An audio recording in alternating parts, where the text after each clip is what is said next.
Bem-vindo ao Escuta Conselho, o videocast do CREMERS. Neste episódio vamos falar sobre um tema urgente, os perigos que as redes sociais podem representar para os adolescentes. A adolescência sempre foi uma fase marcada por mudanças e descobertas, mas com a presença constante das redes sociais, novos desafios estão surgindo. E muitas vezes pais, professores e a sociedade em geral têm dificuldade em entender e acompanhar esse cenário. Aqui, sempre recebemos especialistas para discutir temas fundamentais para a medicina, os médicos e toda a sociedade. Antes de começar, não se esqueça, inscreva-se no nosso canal, ative o sininho para não perder nenhum episódio. E para falar sobre essa temática que escolhemos, vamos receber aqui a doutora Silza Tramontina, psiquiatra, conselheira e coordenadora da Câmara Técnica de Psiquiatria do CREMERS. Letícia Schnetsky, jornalista, mestra e doutora em Linguística Aplicada pela Universidade Federal de Pelotas. E André Luiz da Rosa, psiquiatra da infância e adolescência e colaborador do Ambulatório de Transtornos do Neurodesenvolvimento do Hospital de Clínicas de Porto Alegre.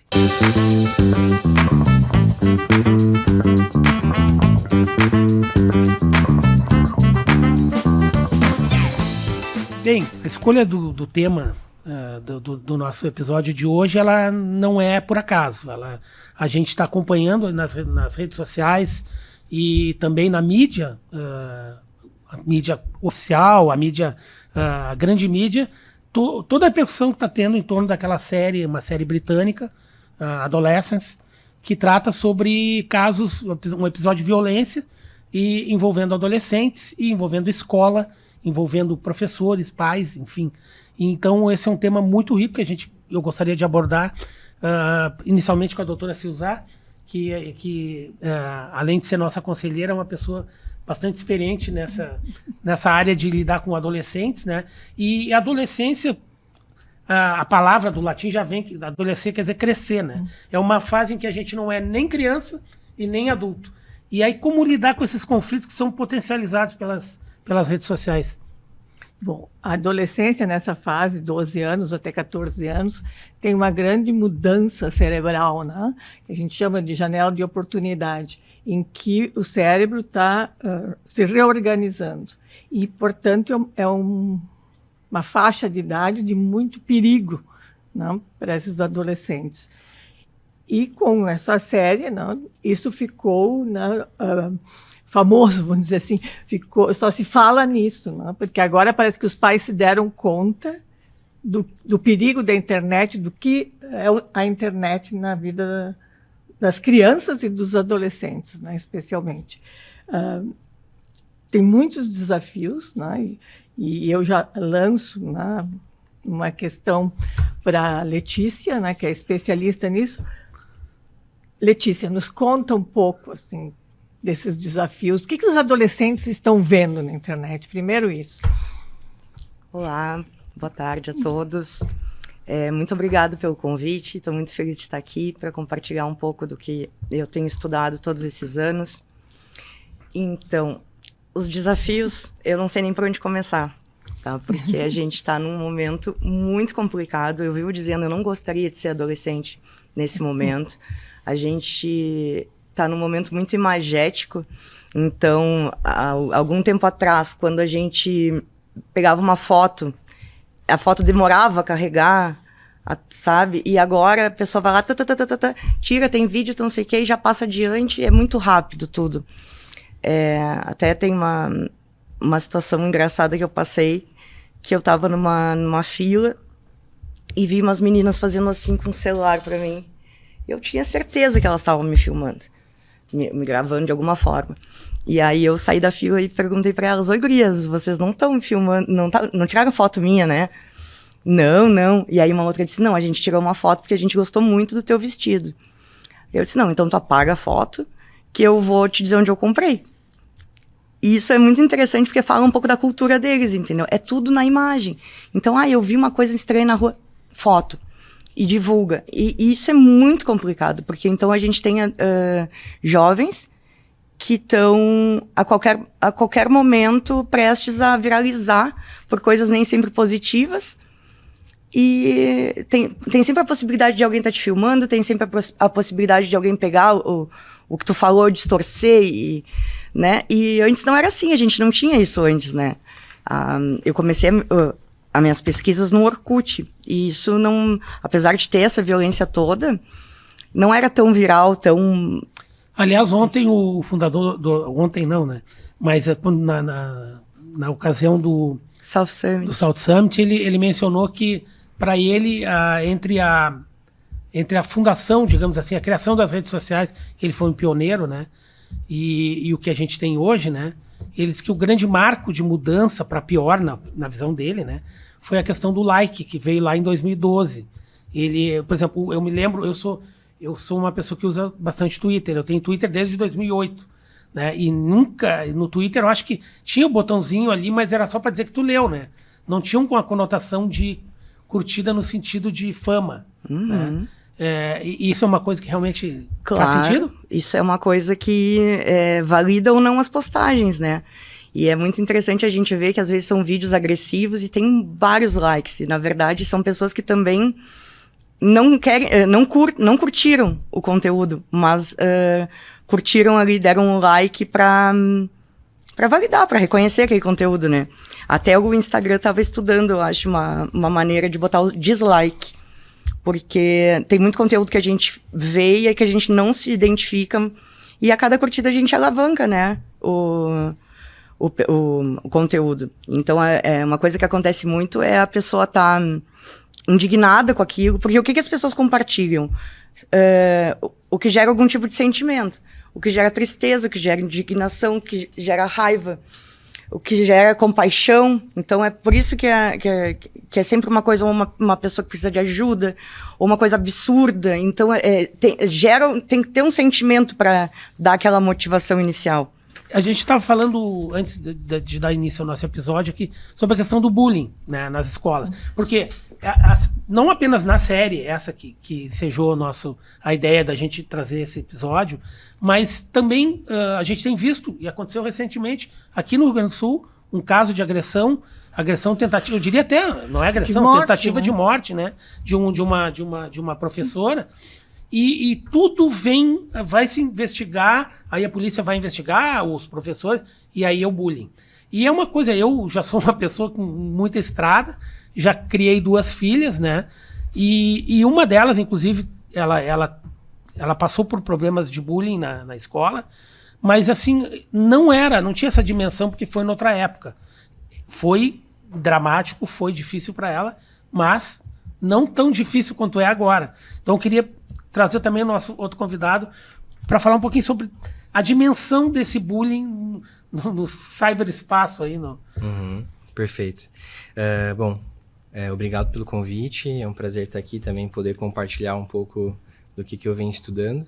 Para a gente poder falar do bullying, do cyberbullying, né, a gente volta um pouco no desenvolvimento, né, para entender que a adolescência é uma etapa de turbulência emocional, né, de transformações tanto biológicas quanto sociais, né? E tem alguns fenômenos que marcam a adolescência, né? Primeiro, a construção da identidade, né? Uma etapa onde essa identidade ela ainda é muito frágil, né? Muito vulnerável, né? Depois, a pressão por pertencimento, né? Por validação externa, né? Por aceitação, né? Então, a gente antes, né, tu estavas dizendo, tínhamos o bullying, né, formas de assédio, de agressão que eram limitadas a um espaço físico, né? Então, o cyberbullying, ele dá uma nova dimensão, coloca o bullying, né, num patamar antes inimaginável, né, potencializando em termos de amplitude, de alcance do assédio, né, do tempo em que esse assédio permanece no ambiente online, ou seja, sempre, né? Da intensidade, da crueldade, né, dos agressores, e numa fase extremamente, né, onde a pessoa que está, né, rumo à vida adulta é extremamente vulnerável, extremamente frágil, né? Então, as consequências do cyberbullying, elas podem ser devastadoras, né? A gente está falando de depressão, ansiedade, mas muito mais do que isso, pensamentos de suicídio, né? E, como a gente vê na série, casos de homicídio, né? E é uma coisa que me chama a atenção, é que eu que vivi uma outra época, né? O bullying na escola, por exemplo, era uma coisa que se esgotava ali, no máximo no outro dia voltava, enfim. E era uma coisa muito que ia se dissolvendo ao longo do ano. E uma das coisas que me chamou a atenção na série, daí eu queria Agora é a gravação, né? Exatamente, a gravação, essa coisa da foto escondida, e uma coisa que eu vejo muita diferença, vendo a série até me chocou, porque eu não sabia que isso existia, né? Tinha ouvido falar em Red Pill e esses movimentos, enfim, né? O cara super famoso, tem não sei quantos milhões, 40 milhões de seguidores. Mas era uma coisa assim, por exemplo, nós, quando era adolescente, nessa fase, 13 anos, a gente tinha vergonha de dizer, se não tivesse ficado com nenhuma guria, a gente até inventava. Né? Não, eu tô falando sério, assim, uma coisa bem natural. E eu acho que isso prosseguiu por algumas décadas, não é uma exclusividade de quando eu fui adolescente, lá nos anos 80. Mas isso é uma coisa que mudou muito. Vendo aquilo ali, eu fiquei chocado por isso, porque eu vejo que agora existe um ódio.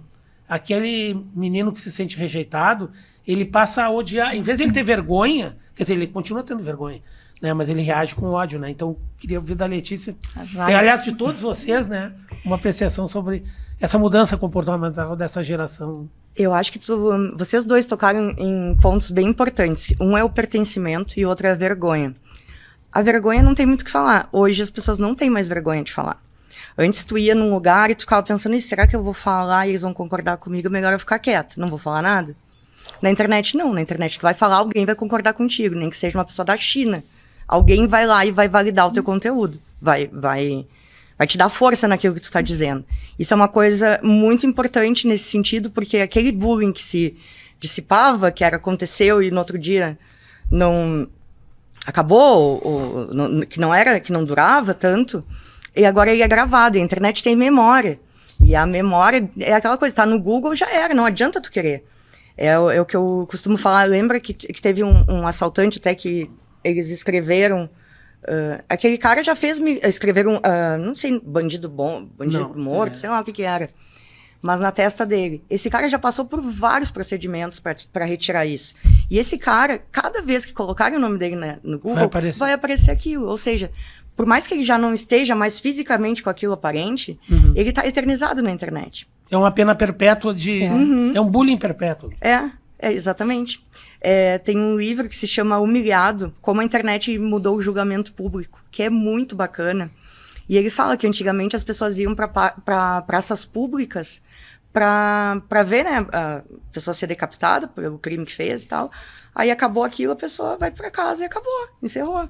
E agora na internet não é assim. As pessoas estão num palco eterno, tá online, entende? Então, a cada coisa que tu faz, tu tem a possibilidade de alguém pegar, de manipular, né? De amplificar, e que é uma das características fortes da internet, que é o bullying que tu estava falando, que deixa de acontecer no espaço físico e vai acontecer no espaço online. 24 horas, 7 dias por semana. Exato. E essa misoginia moderna, que eu me referi no início da pergunta, e eu queria que a doutora Silza falasse também, de onde que vem esse ódio? Por que a reação dos adolescentes hoje é diferente daquela que existia no meu tempo, talvez no seu também, não sei, que a gente ficava um pouco com vergonha e um pouco ia enfrentando aquilo até superar, enfim, alguns talvez não superassem, mas também não falavam, né? Então eu queria uma conversa sobre isso. Uma das coisas que a gente tem que lembrar que quem é dono, vamos dizer, desse conteúdo de misoginia são adultos, homens adultos. Não necessariamente. Bom, mas a grande maioria. E o que acontece? Por que os adolescentes vão atrás desse conteúdo? Porque eles estão solitários. A solidão é a grande chave para eles irem para a internet atrás desses conteúdos. Mesmo dentro de casa com os pais lá. Principalmente, exatamente. Inclusive, tem um livro chamado A Geração do Quarto. Que é bem válido para todo mundo, é bem interessante, que ele entrevistou, é o Dr. Hugo, agora não me lembro o sobrenome dele. Ele entrevistou mais de 6 mil adolescentes, perguntando justamente qual era a motivação de ficar no quarto e coisa. Eu queria me colocar sobre isso que tu falou, Silza, eu queria entrar de novo na questão do pertencimento, que eu acho que tudo isso está ligado ao pertencimento. Na série, o que aconteceu? Aquela criança estava implorando por uma referência, né? E aí tu vê que a psicóloga pergunta, como é que é o teu pai, não sei o quê. Não, meu pai conserta coisas, o meu pai, sabe? E a minha mãe faz pão, bolo. Então já é uma visão já, né, direcionada. Compartimentada. Exato, o que é para mulher e o que é para homem. E aí, uma coisa que é muito interessante é ver como essas crianças... Na série, por exemplo, o pai dá um abraço nele, e ele fica meio assim, tipo... Ué, homem não dá abraço? Como assim eu ganhei um abraço, sabe? Então, é muito interessante essa coisa do papel, né? Masculino, que agora a gente chama na internet a machosfera, a manosfera, né, que são grupos... Manosfera seriam os manos. Os manos, isso. Tem muita gente que fala machosfera. Então, que é a parte radical da internet, que é dessa... Que tem red pill, que tem misoginia. Dá para dizer, eu não sei se o doutor André concorda, e se vocês todos concordam, dá para dizer que hoje existe mais ressentimento de parte dos homens em relação às mulheres. Isso tem alguma relação com o avanço das mulheres em diversos campos? Eu queria contribuir... Não sei se é uma leitura equivocada. Tem a ver depois. Eu queria contribuir com a tua pergunta anterior, que se conecta com essa, em dizer assim, que primeiro entendo que nós não estamos falando exatamente de coisas novas, né? A violência de gênero, né, os papéis de gênero, isso já são problemas que atravessam décadas, se não posso falar séculos, né? Então não são coisas novas. Não. O que a gente está falando é de uma nova dimensão, de uma nova roupagem, né, permitida por plataformas, por empresas e por algoritmos que são poderosíssimos, né? Uma caixa de ressonância desses fenômenos, mas não são coisas novas, né? Então, nas redes sociais, né, esse discurso misógino, ele adquire um caráter extremista, né? Enfim, perigoso, né? Acho que é disso que a gente está falando. Capta pessoas que concordam com essa ideia no mundo inteiro. Né? Exatamente, e cria subculturas, subcomunidades extremistas, né?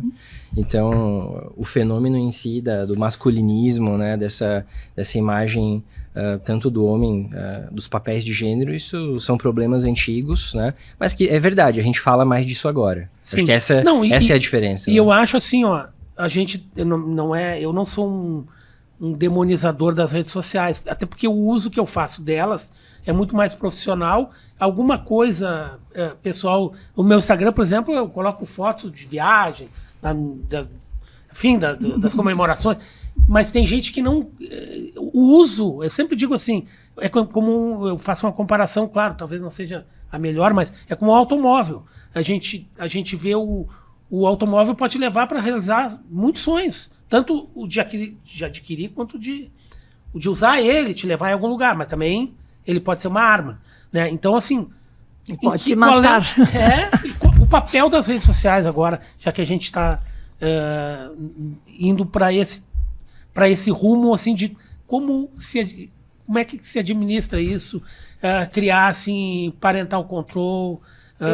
não sei. Eu queria trazer uma coisa para vocês. Deixar em aberto. Que agora o doutor entrou nesse assunto e eu acho que é uma das coisas mais importantes que a gente pode falar aqui nesse episódio. A gente está tendo jovens criados pelo algoritmo, tá? É basicamente isso que está acontecendo. Eu vou trazer para vocês um estudo que fizeram com o TikTok, tá? Eles fizeram perfis fake de 16 anos... E aí começaram a curtir coisas masculinas, tipo carro, academia, coisas assim. Em menos de 3 minutos, começou a aparecer conteúdos extremistas. Isso é uma pesquisa que foi feita agora, depois que saiu a série. Mas aparecer para aquelas pessoas. Para aquele perfil fake que foi criado. Recém-criados, novos. Qual foi a ideia? Vamos criar e vamos ver o que vai aparecer pra gente. Perfeito. E aí o que começou a aparecer?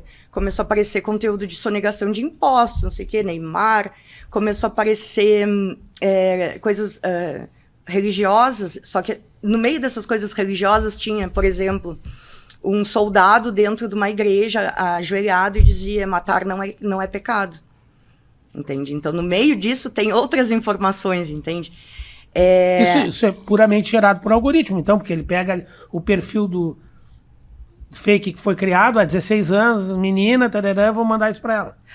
O negócio é exatamente, eles vão disseminando esses conteúdos de acordo com o interesse. Só que veja que essas pessoas não demonstraram interesse por muita coisa. Por isso a minha pergunta. E aí tem a diferença entre menino e menina. Isso acontece na pornografia infantil, das crianças vendo pornografia. Isso é muito interessante também da pornografia. Mas aí o que eu estava falando, e aí começou a aparecer em seguidinha coisas de humor. Por exemplo, Gatorade de mulher, aí é um detergente. Capacete de mulher é uma panela de pressão. Então, muita zoeira, entendeu? Em forma de zoeira. E essa zoeira, ela desensibiliza as pessoas, entende? As pessoas passam, deixam de achar, nossa, que horror, como é que o cara tá falando isso? E dão uma risadinha. Isso é começa a ser engraçado e depois passa a ser uma verdade. E o desafio dos pais nessa... Doutor Silzac deve lidar bastante, né, com pais nesse universo do quarto, porque eu, como pai, também já passei por isso, então eu lidei de uma forma, mas não era tão frequente quanto é agora, né? Como é que os pais conseguem furar esse bloqueio? Não furam. Essa é a questão. Hoje em dia, agora que eles se ligaram com a série, que eles se ligaram que eles têm que furar esse bloqueio, mas não furavam. Sempre que eu conversava com pais no consultório, eles não tinham a mínima noção do que acontecia dentro do quarto. Quando eu falava sobre questão, por exemplo, de pornografia, né, dos adolescentes, mesmo crianças, a gente sabe que a partir dos 9 anos eles já estão vendo pornografia, todos invariavelmente diziam: não, mas o meu filho não. Né? Mesmo Aliás, foi a reação do pai na série. No hospital, que eu trabalhava, no clínicas, quando eu conversava com colegas, assim, né, a gente começava a falar sobre essa questão da internet, e eu começava a colocar essas questões, todos os colegas me diziam: não, lá em casa é diferente, não, meu filho não. Então, essa negação, né, da realidade que existe, né, dentro do quarto, que os pais fazem, é muito perigosa, porque os pais acham que, como o filho está dentro de casa, ele está livre de todos os perigos. Só que hoje o perigo vem até a criança, né, através da internet. Na palma da mão, Na palma da mão, 24 horas por dia. E aqui entre os dados, aqueles que eu trouxe. Que 23% dos jovens entre 13 e 14 anos dizem que passaram por situações ofensivas online e só 9% dos responsáveis afirmam que seus filhos já vivenciaram as situações incômodas.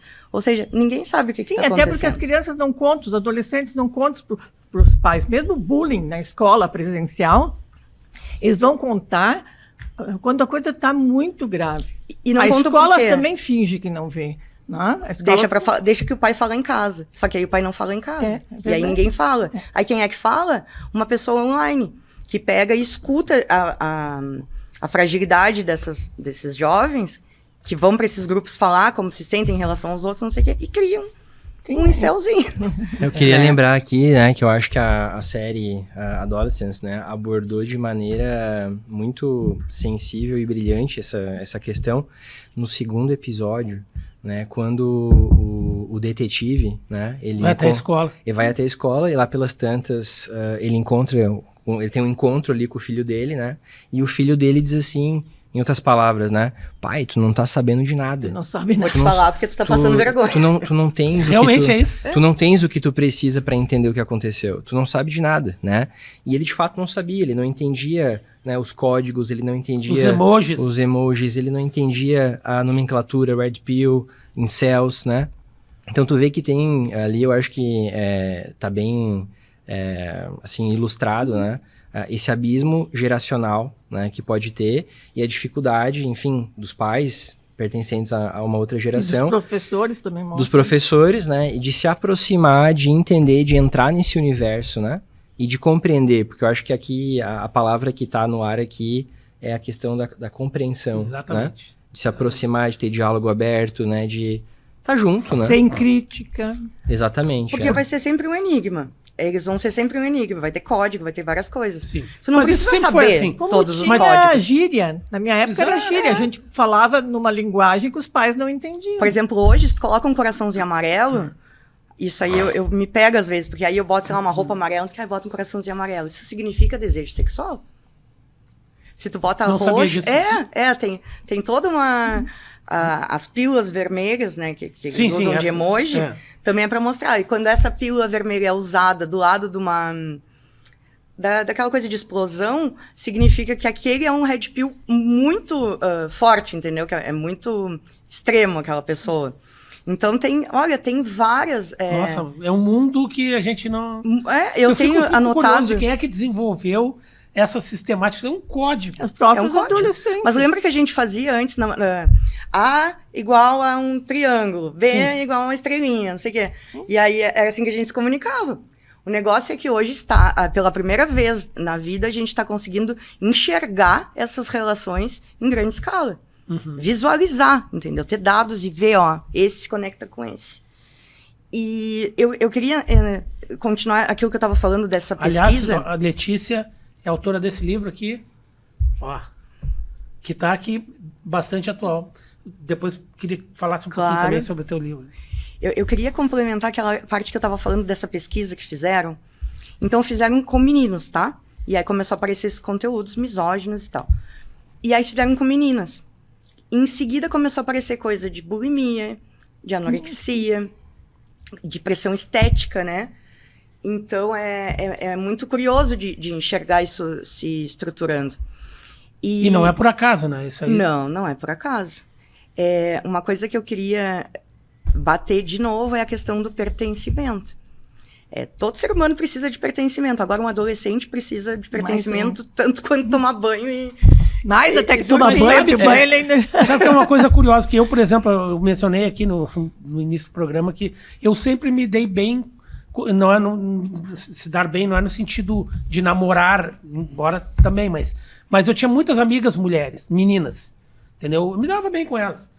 E isso não era uma coisa muito comum na minha época, assim, exceto se a pessoa tinha alguma tendência que não fosse hétero. Né? Era bem raro, porque os meninos eram assim, elas do lado, mas eu sempre tive boas amigas meninas, e isso é uma coisa que eu tive 2 filhas mulheres, foi uma ironia ou até uma confirmação disso, né? Isso me ensinou muito, entendeu? Assim, de como lidar com elas. E eu acho que toda essa progressão que acontece é um pouco porque isso já vem desses meus colegas, por exemplo, que lá atrás, na época, assim, por qualquer razão, achava que não tenho amiga menina. Na série aparece isso. A psicóloga pergunta, como é que é? O teu pai sai, vai a bares, não sei o que, tem amigas mulheres. Não, ele ama minha mãe. Como se ele não pudesse ter amiga A mulher. única relação que pode existir entre um homem e uma mulher é uma relação sexual. Pois não é. pode existir uma relação de amizade. Exatamente. E o que acontece? Agora tu está falando dessa questão de antigamente, como funcionava. Esses resquícios, eles estão sendo mostrados dentro de casa, entende? Porque, como eu disse agora, eles estão implorando por uma referência, né? Isso aí é muito, muito real. E aí, o que tu vê? O teu pai, ele ajuda na louça depois que vocês comem? O teu pai trata bem a tua mãe? Respeita. Como entendeu, essa pessoa? E aí que tá a referência, entende? Não adianta tu pegar e dar vou te mostrar um filme que mostra tal e tal coisa, tu não pode fazer isso com as mulheres. Aí vai lá, sirva de exemplo, entendeu? Perfeito. Eu acho que isso aí é Que muito, eu acho que é aí muito... que tá a falha, e é aí que tá o quarto fechado, porque um pouco essa referência, os adolescentes e as adolescentes, às vezes não tem em casa, né? Às vezes ela tem tô falando das meninas agora, tem uma idealização de uma pessoa poderosa, as mulheres são poderosas, no sentido positivo, e eventualmente na casa dela não é isso que acontece. Daí ela se frustra, daí ela se fecha no quarto, ela quer um outro mundo, que não é aquele que ela tá vendo ali. Aí eu te pergunto, vocês estão o teu filho, adolescente, quer ir numa festa, e tu olha e tu vê que é uma baita bucha, que é cheia de criminosos, cheia de droga, cheia de bebida, assim, tudo de ruim que poderia ter numa festa. Tu vai deixar ele na festa? Não, Pois tu vai é. crescer. Com quem tu vai? Quem são essas pessoas? Agora tu tá dentro do quarto e achando que o teu filho Tá protegido. tá protegido. É. É como se tu fosse largar ele num beco escuro no meio da noite, Perfeito. numa região super perigosa, entendeu? É a mesma coisa. Sim, tá todo o mal do mundo, assim como o bem, mas tá todo o mal do mundo na palma da mão dos adolescentes. A questão da pornografia, por exemplo, é uma das coisas que tem aparecido, né, no consultório. Como é que eles começam? Eles começam perguntando, né, pro TikTok, porque eles não perguntam para o Google, né, sobre como os bebês nascem, que é a grande curiosidade que ninguém nunca falou. E daí vai indo. Essa até é a porta para entrar na pornografia. Eu uma vez fiz esse teste, eu comecei a ver Peppa Pig, que meu neto viu no tablet. E aí tu vai indo, conforme, né, o algoritmo vai te mostrando, daqui a pouco tem uma Peppa Pig meio estranha, assim, mal feita. Se tu continuar, tu acaba em pornografia infantil. Eu acabei em pornografia infantil. E não é qualquer pornografia, né? A gente tá falando de pornografia ultra trash, né? Ultra trash, assim. O que não tem, depois eles vão se deparar com o mundo real, né? As relações sociais como elas são.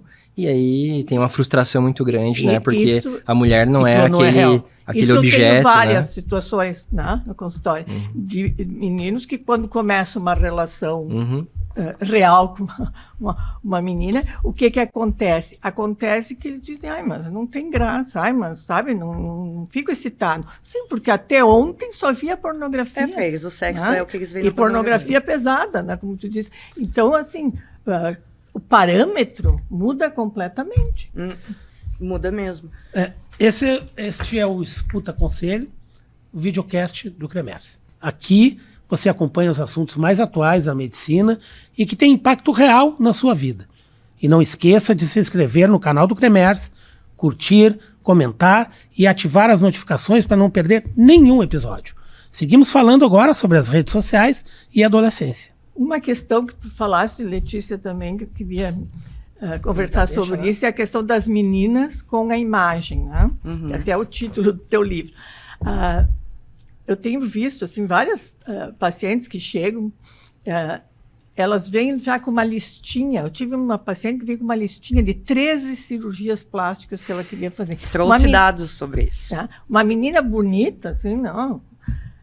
Era a pontinha do nariz, era a voltinha da orelha, enfim. Era assim, nada estava bom.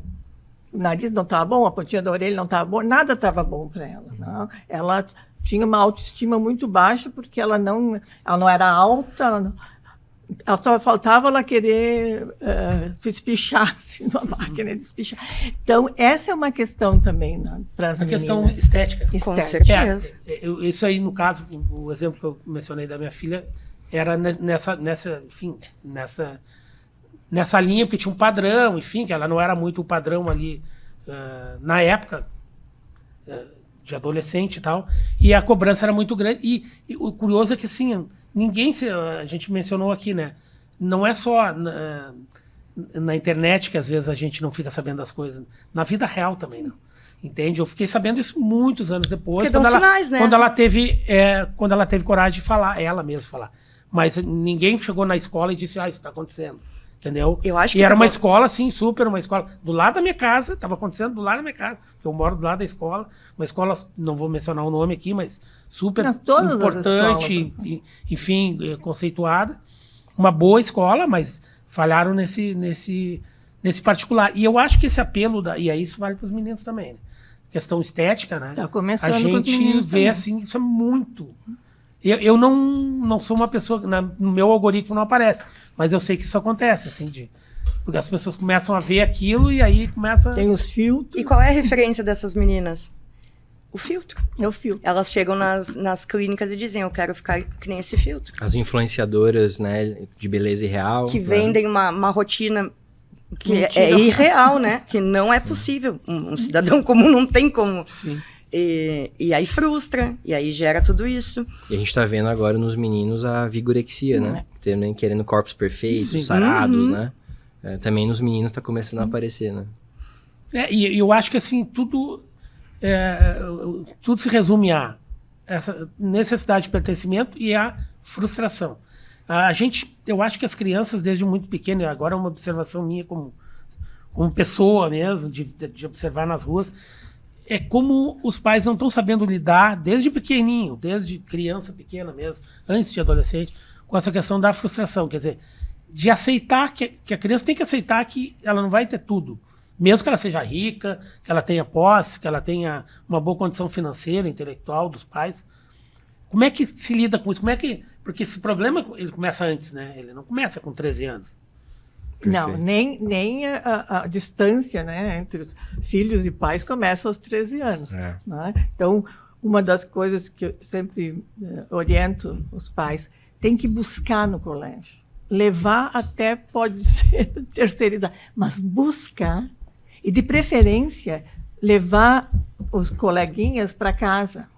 Porque aí tu vai escutando as conversas. E como ele se relaciona com os E coleguinhas. como se relacionam, quais são os coleguinhas. É a mesma coisa em adolescente buscar nas festas. Se o adolescente sabe que o pai vai buscar na festa, ele bebe menos. É. Não é? É verdade. Então, claro, tem que negociar horário. Não? O pai vai querer buscar às 13, ele quer Sim, vir mas isso assim. aí é... Tudo, mas faz assim, parte. negociação é o que eles têm que aprender. Não? E eles só vão aprender se eles tiverem abertura para isso. Exatamente, se houver negociação. Mas tem que se aproximar nesse sentido. Buscar, fazer programa junto, né? Ver um filme, sair pra ir no cinema, jogar algum jogo junto, pedir pra ver o que tá vendo, acompanhar, né? Na prática é não isso, pode, né? porque o que os pais fazem? Eles sentam na frente e querem conversar. Não vai sair nada, entendeu? Que nem E o que querem sair, ver. e o que sair não vai ser aconteceu na escola? verdadeiro, Como né? é que está na aula? Não, e muitas vezes, o que acontece muitas vezes é os pais criticam, né? Sai dessa já tela, critica, isso é coisa ruim, né? E Não dizem nem por quê. não é por aí, né? Na verdade, as empresas se aproximar, compartilhar, e aí sim tu vai saber o que eles estão colocando pra dentro, né? Aí tu vai entender aquela linguagem, aí tu vai de fato se aproximar, né? Uma coisa que eu vejo muito na minha prática, não sei, professora, se usar, que eu escuto muito dos adolescentes, né? Que eu acho que vai enriquecer a nossa discussão. É um sentimento que os adolescentes têm de uma incompreensão por parte dos adultos, dos pais, da violência das experiências internas que eles têm, seja com bullying, seja com questões de descobertas da sexualidade, de tabus de sexualidade na adolescência, ou até questões de popularidade na escola, que isso é uma coisa super, assim, parece que nós adultos esquecemos como é que Sim, isso foi sempre ser. assim. E para eles, isso é uma questão de uma pirâmide. Tem aqueles que estão em cima e aqueles que estão embaixo. E é horrível estar embaixo, né? Então, eu sinto muito isso com os adolescentes, né? Parece que os adultos não entendem a intensidade, a violência daquilo tudo que eles sentem, né? E aí eles se sentem sozinhos. Eu acho Ao falta se o traquejo, sentir- né? Do adulto com eles. Com certeza. E aí, ao se sentir sozinho, eles vão buscar a validação. Às vezes, nas comunidades extremistas, né? Da internet, né? Sim. E isso é uma coisa que, por exemplo, esse eu acho que é um grande desafio, porque o pai não tem como estar 24 horas por dia e naquele período que o adolescente está em casa, e tem aquela... O que é invasão de privacidade? Essa é outra questão. E o que é... Não, agora eu quero tocar nesse ponto. olha. Quer dizer, qual é o limite da invasão ou da não invasão ou da interferência? Né? Tu não pode ver o que eu estou olhando, não sei o quê, enfim. Não tem essa. Eu não tenho filho, me desculpa, não sou dessa área. Mas assim, ó, não tem. Isso é que tem que trocar a palavra. Até uma certa idade não é invasão, é cuidado. Claro. A gente tem que saber o que os filhos estão olhando. Porque se acontecer alguma coisa, os pais vão ser responsabilizados Exatamente. criminalmente. Exatamente. mas essa é o que então, aconteceu a responsabilidade no é dos episódio pais. que eu narrei aqui. Teve uma situação agora em São Paulo, não sei se no interior de São Paulo, acho que foi, de um menino que sofria bullying pelo WhatsApp, né, na rede do WhatsApp da escola. E o que aconteceu? O pai ficou sabendo, foi para a justiça, o juiz condenou todos os pais, 19 pais, Nossa. de todos que participavam daquele grupo, porque ele entendeu que os adolescentes que não falaram nada consentiam. Não se posicionavam, né?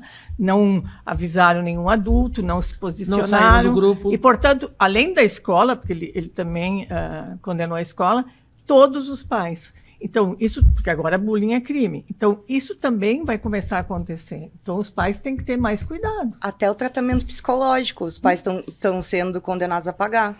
Porque os filhos Exatamente. foram lá, fizeram todo Exatamente. um bullying, um terrorismo com uma pessoa que vai ter aquela sequela um trauma para sempre. Exatamente. E aí, na hora de responsabilizar, os pais também são responsabilizados.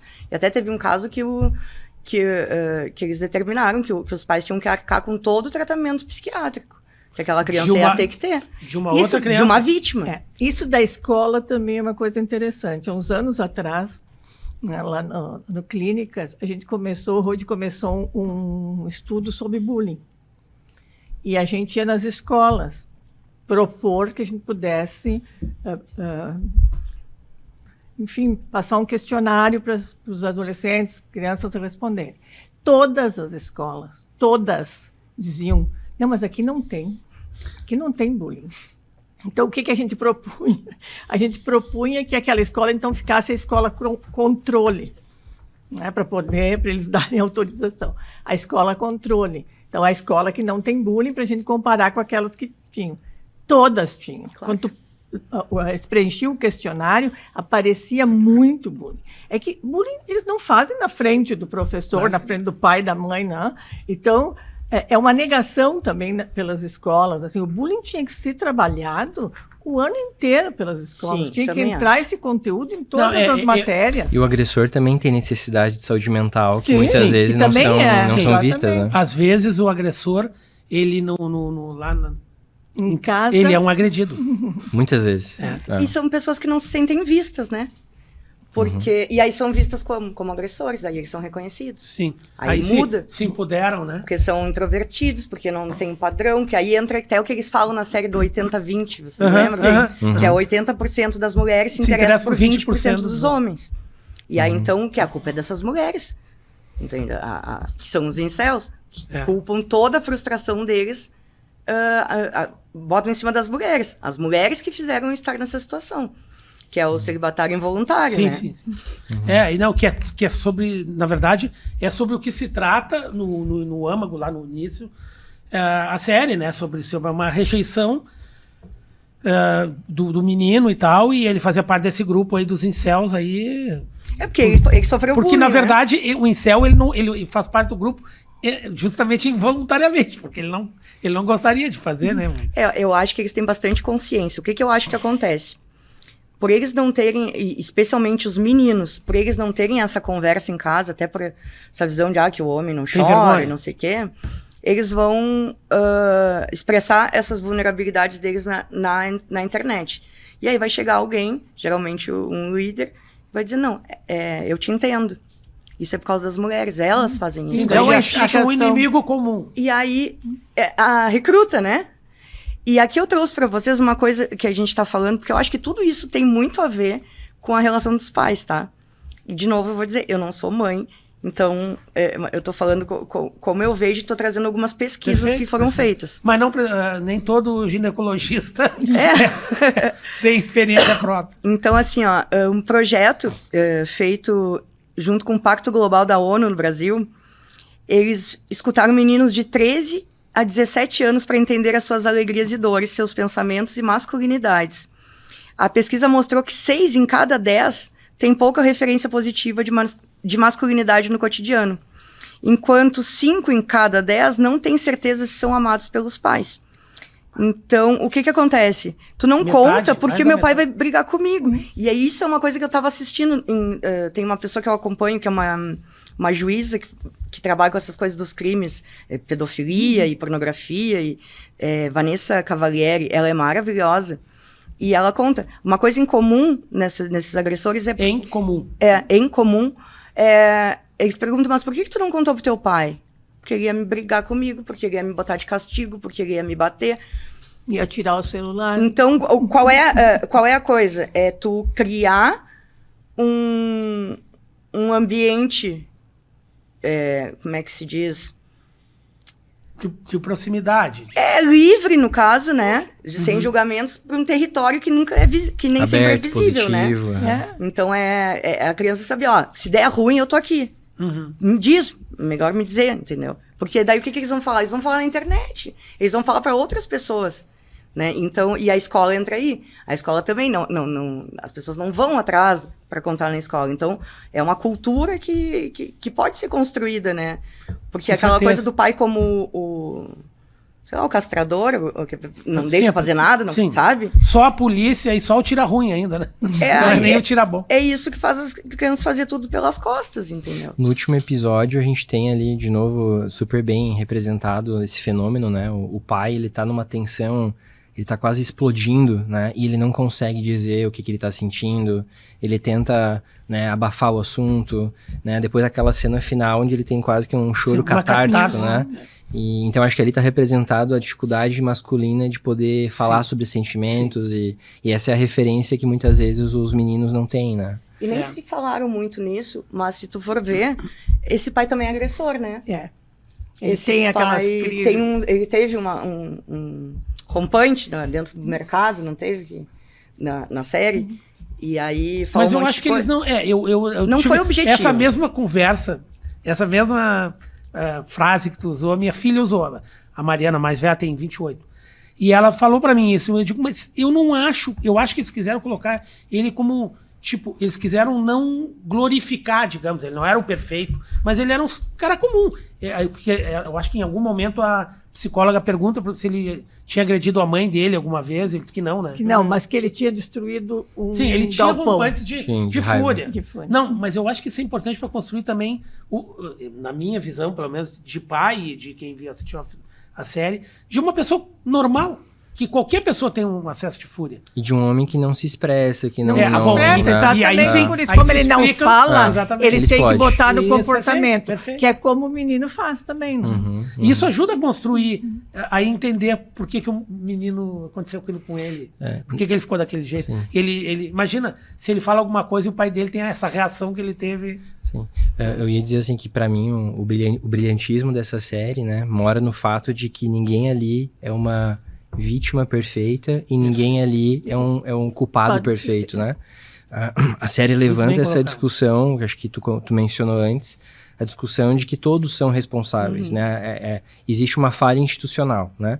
Da sociedade, né? Da escola, né? Porque a escola é um caos. Da família, né? O próprio roteirista, que é o pai, que atua como pai, né, do menino, ele falou das motivações para fazer a série, e ele disse, eu vi uma vez no jornal que tinha uma menina sendo esfaqueada num lado do país por um menino, depois eu vi outra no outro lado, e meu Deus, como assim? Isso aí era para ser um absurdo, mas as pessoas deveriam enlouquecer com uma coisa dessas. Mas aí entra o que eu te falo da dessensibilização, entendeu? No Reino Unido eles tiveram uma série de eventos, né, de jovens com ataques de arma branca, né, a mulheres, meninas e nos Estados Unidos teve no mesmo período, era empurrar de trem, não de trem, de estação de trem. Era no mesmo período que teve, parecia uma coisa combinada. Teve na Inglaterra os ataques à faca, né, muitos, né, inclusive agora recentemente também voltou a acontecer. Essa minha filha que morou fora, ela estava lá quando aconteceu. E aí a polícia fez um trabalho bem bacana, uma coisa que eu acho que as pessoas nem sabem, que existe uma polícia preventiva também na Grã-Bretanha, ela estava lá em Manchester, e eles iam nos lugares onde tinham meninas, mulheres morando, né, jovens, e diziam, olha, cuidado, tarará, davam todas as dicas, assim, né, porque está acontecendo isso, está acontecendo. E o que no Brasil aconteceu? Não, é isso, eu acho que isso é uma coisa muito mais comum que a gente... Não, e foi o que ele disse, a série não é uma coisa, não é uma investigação criminal, não é uma coisa de mistério. Todo mundo sabe desde o primeiro episódio. Perfeito. Que é o menino que matou. A questão não é. A questão é o porquê. Eu queria fazer uma crítica à série. Vamos ver o que vocês acham, assim. Eu acho assim, e como psiquiatras, eu acho que a gente tem que fazer.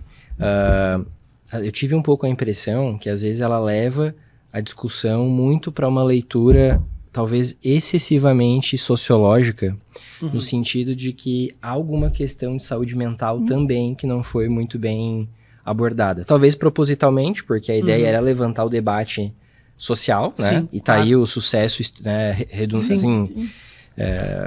quebrando recordes, né, mundo afora. Mas ele não é um adolescente médio. aquele menino... muitos adolescentes passam por situações semelhantes e não termina Aquilo dessa ali forma. Né? É uma hipérbole, é um exagero. Sim, então tem alguma questão, a gente não sabe o que, se é um quadro depressivo, um quadro ansioso, né, déficit de habilidades sociais, né, talvez algum traço de frieza, alguma coisa assim, que não foi muito bem abordado, mas assim, por que eu tô trazendo mais essa provocação? Porque esse é o outro ponto, né? A gente está atento aos sinais de sofrimento que os adolescentes dão, né? E que muitas vezes é um sofrimento silencioso, né? Uhum. Não, eu comparo, mal comparando, tá? Porque não é a mesma coisa, mas são coisas que a gente fica sem entender, tipo, como nós tivemos o episódio da Susana von Richthofen, que ela era um pouquinho mais velha que ele, mas não era tão adulta assim na época, né? E tivemos outros episódios, aqui em Porto Alegre teve também uma pessoa que matou os pais, que era uma família tradicional, bem conhecida, né? O rapaz também era um jovem, não era adolescente, mas era um pouquinho depois. Então, isso são casos extremos. Realmente, não acho que aquele menino seja a média do adolescente britânico daquela região, enfim. Mas é para repisar de que... e aí tem uma outra coisa que daí é na área de vocês, né? Tem também, às vezes, pode acontecer uma certa... Daí é doença, né? É um estado mental, uma psicopatia, ou sociopatia. Eu acho que ele seja psicopata. Não, ele não, mas eu vi o caso da estudos Susana, dizendo por que não exemplo. também. Aí é outra questão. Eu queria só botar uma outra provocação. Já pensaram qual ia ser a repercussão se esse agressor, se esse menino da série fosse negro? Mas foi por isso que eles não... Porque o Não caso ia dar. verdadeiro é... A galera não ia fazer nada. Porque isso é uma coisa naturalizada. É uma violência naturalizada. Então, eu achei bom... Muito interessante essa tua questão. Muito bem A contado. série é muito boa para não dar respostas, tá? Sim. Ela é uma série Pra levantar simples, questões. bem simples, tu vê que não tem muita coisa. Só que ela levanta várias coisas em vários momentos, né? E isso é uma coisa... a gente está acostumado, e eu não tô dizendo que isso é certo, muito pelo contrário, a ver essas coisas distantes da gente, né? Antes, um massacre em escola era uma coisa que acontecia nos Estados Unidos. Meu Deus, como assim? Sabe? O massacre de Columbine. Coisa de americano. Coisa de americano, coisas que acontecem muito longe da gente. E agora não. Agora é um gurizinho branquinho de classe média. Sabe? É uma... Eu acho Igual até que aos nossos filhos. Exato. Igual, né? Que estuda na melhor escola, que, sabe? Eles também são. Porque eles também estão sendo criados pelo algoritmo, entendeu? O que acontece também, e que eu queria levantar, nessa fase da adolescência tem muito a questão da curiosidade, né? Então, quando brota um vídeo desses, eles vão assistir. E eles assistindo, eles demoram, né? Eles assistem até o final do filme. E o algoritmo entende que eles querem esse conteúdo. E distribui mais e mais e mais. Aí tu entra numa coisa que eles até chamam de toca de coelho. Lá no TikTok, especialmente. Tu não consegue mais sair daquilo. Tu começa a receber só coisa daquele tipo, só conteúdo de tragédia, de massacre. Eu dei uma palestra quando estava acontecendo os massacres nas escolas, tá? E aí os professores estavam super assustados e tal. E eu fui fazer uma busca no TikTok. O TikTok colocou pra mim, sabe aquele foguinho de tendência, sabe? Você pode gostar de massacre, não sei o quê. Nossa. É a plataforma. Aí tu te pergunta, os filhos dos donos dessas plataformas usam? Não. Isso é uma coisa muito interessante de se pensar, Eles não entendeu? deixam. Porque eles sabem bem o que acontece nessas plataformas. E é uma coisa assim, mas a plataforma, tipo Discord, o Discord é acima de 18 anos. Ok, eu vou lá e faço uma conta e digo que eu tenho 18 anos. Bota lá. Você tem mais de 18 anos, sim. A gente não vai a gente não vai conseguir, né, entrar a fundo num debate econômico e político, assim, né? E até filosófico, sobre liberdade, e que é bem espinhoso, assim, mas, né, se a gente for parar pra pensar, e eu concordo com tudo, assim, as empresas, né, das plataformas que detêm esses algoritmos, elas não têm interesse em aumentar a moderação, né, desses algoritmos, porque elas lucram com a modulação da atenção social, E né? muito pelo contrário, né? Eu vi desculpa te interromper. Imagina. Eu vi uma entrevista com a ex-diretora da Meta, dizendo, se uma menina posta uma foto e deleta, o que eles entendem lá? esse é um momento bom para aparecer um anúncio de beleza. Uhum. Porque essa menina deletou a foto porque alguma coisa não tá E ela legal. não gostou. Então, uma empresa de beleza, um anúncio de beleza naquele momento cai bem. Entendeu? Então, essa é a lógica. Ninguém tá preocupado se tu tem saúde Sabe mental que ou não. eu acho que uma discussão mas uma coisa que se poderia fazer, já que é difícil de controlar, é como uma vertente de água, é difícil às vezes de evitar que era fazer as plataformas de alguma forma serem meio sócias na solução desse problema. Eu digo, até no tratamento das pessoas. Não acredito nisso. Não, também não acredito. Posso contar Eu não disse que eu acho que eu que acredito. os pais Eu disse é que seria vão necessário. ter que mudar a postura. Os pais vão ter que começar a falar nesses assuntos com os adolescentes, né? Inclusive, quando saiu a série, eu falei com a minha filha, que mora nos Estados Unidos, e a minha neta tem 15 anos. Eu disse, bota ela assistir contigo e conversa sobre isso. E foi muito bom, elas tiveram uma conversa que fazia muito tempo que elas não tinham, porque estão sempre na correria, né? Muito bom. Então, assim, eu acho que essas questões são importantes, de tu falar sobre os assuntos. Como Vocês é que as crianças vão saber que um certo assunto é perigoso, ou que não é bem assim, né? A questão da misoginia não é bem assim, mulher tem direito, enfim... não são as mulheres que são culpadas de tudo, se os pais falarem sobre isso. Né? Além de dentro de casa ter uma postura diferente, falarem sobre isso. Vocês devem ter visto a notícia de que o primeiro-ministro britânico colocou que a série vai ficar disponível para ser transmitida em todas as escolas, né, no Reino Unido. O que, assim, se não for acompanhado de uma conversa e de uma discussão, talvez não sirva para nada, né? Talvez possa até ter efeitos imprevisíveis. Mas se for acompanhado, né, de adultos que estão ali para refletir, discutir, né, isso pode ser interessante. Mas deixar os adolescentes falarem, né, permitir que eles falem, não criticar as falas, isso não também julgar. Nas escolas. Eu já sou... tem uma coisa que eu sou absolutamente contra, que é essa questão das as escolas darem os livros obrigatórios e aí fazem uma prova para ver se a criança leu. Não se discute o livro. Não se discute as ideias do livro. É uma decoração. É só para provar que tu leu. Né? Se tu provou que tu leu, pronto, passou. Não, deviam ser, então, menos livros, mas conversar, fazer uma roda na sala de aula. Eu tinha isso na minha escola. Né? A minha professora de português era inteligentíssima. Ela tinha uma estante na sala de aula e na última prateleira ela botou: esses livros não são para a idade de vocês. A gente leu todos.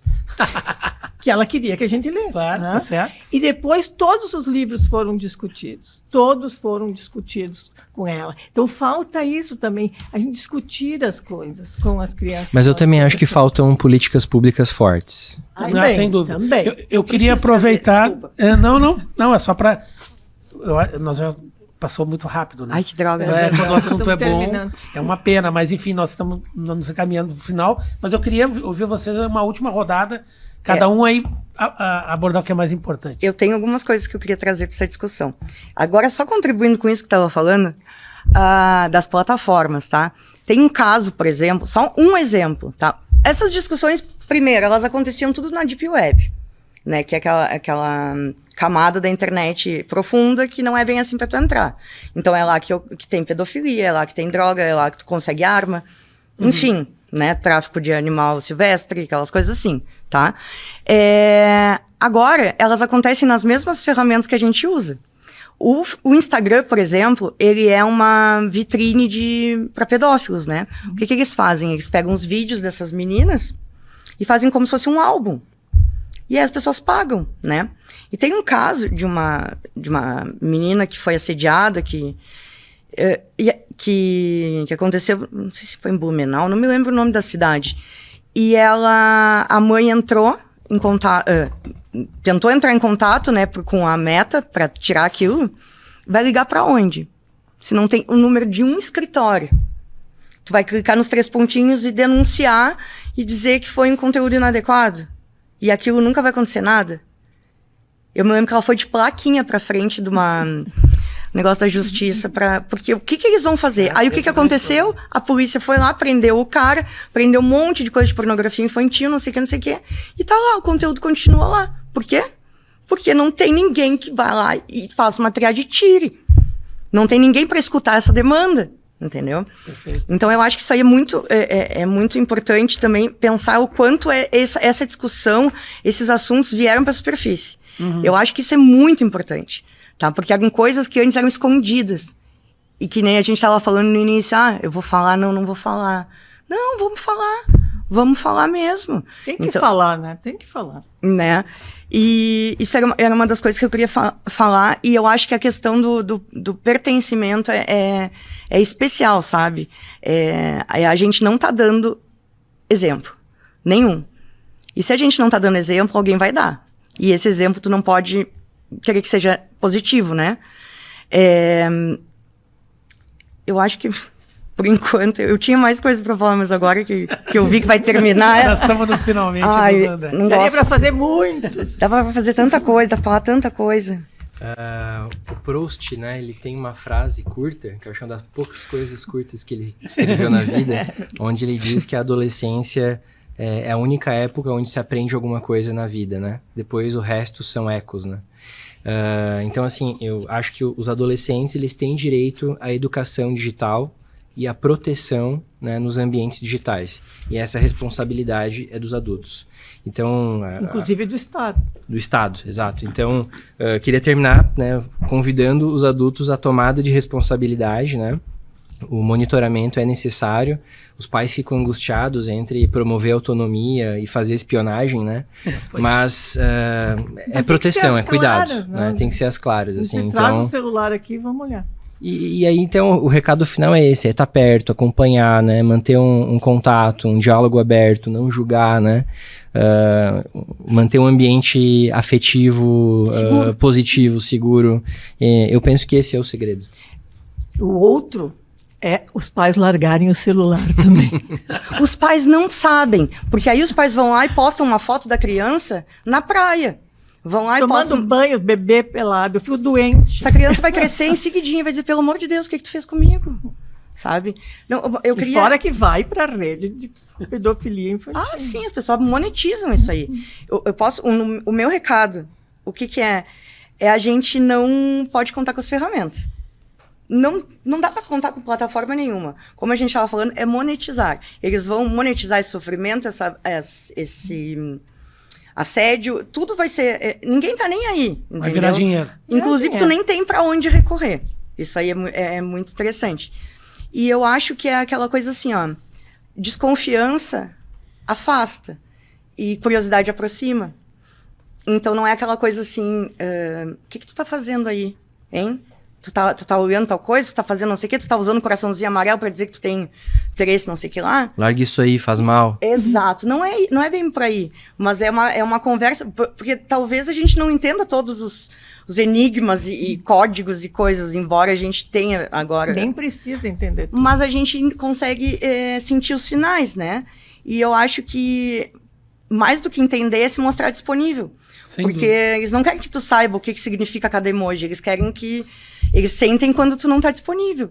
Então, eu acho que essa é muito, muito importante, essa coisa de ver que não... tá no quarto. Eu acho que ainda era melhor ter levado em algum lugar, sabe? Porque o quarto é ali que tá se formando... Ali que mora o perigo. Que tá se formatando uma personalidade, uma identidade. E essa identidade, se depender de algoritmo, se depender de plataforma, tu vai criar uma criança misógina. Tu vai criar uma criança com distúrbio alimentar. Então, eu acho, não contem com as plataformas. Deprimida, Então, com risco de suicídio. É responsabilidade... Não, essas coisas do Discord é muito pesado.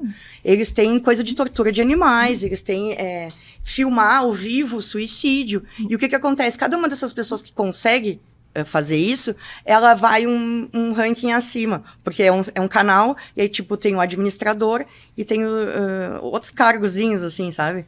Então, eles prometem fama, que é o que a gente estava falando agora. Então, tu faz que vai bombar, tu vai ganhar mais espaço, tu vai não sei o que lá, e aí eles vão fazendo.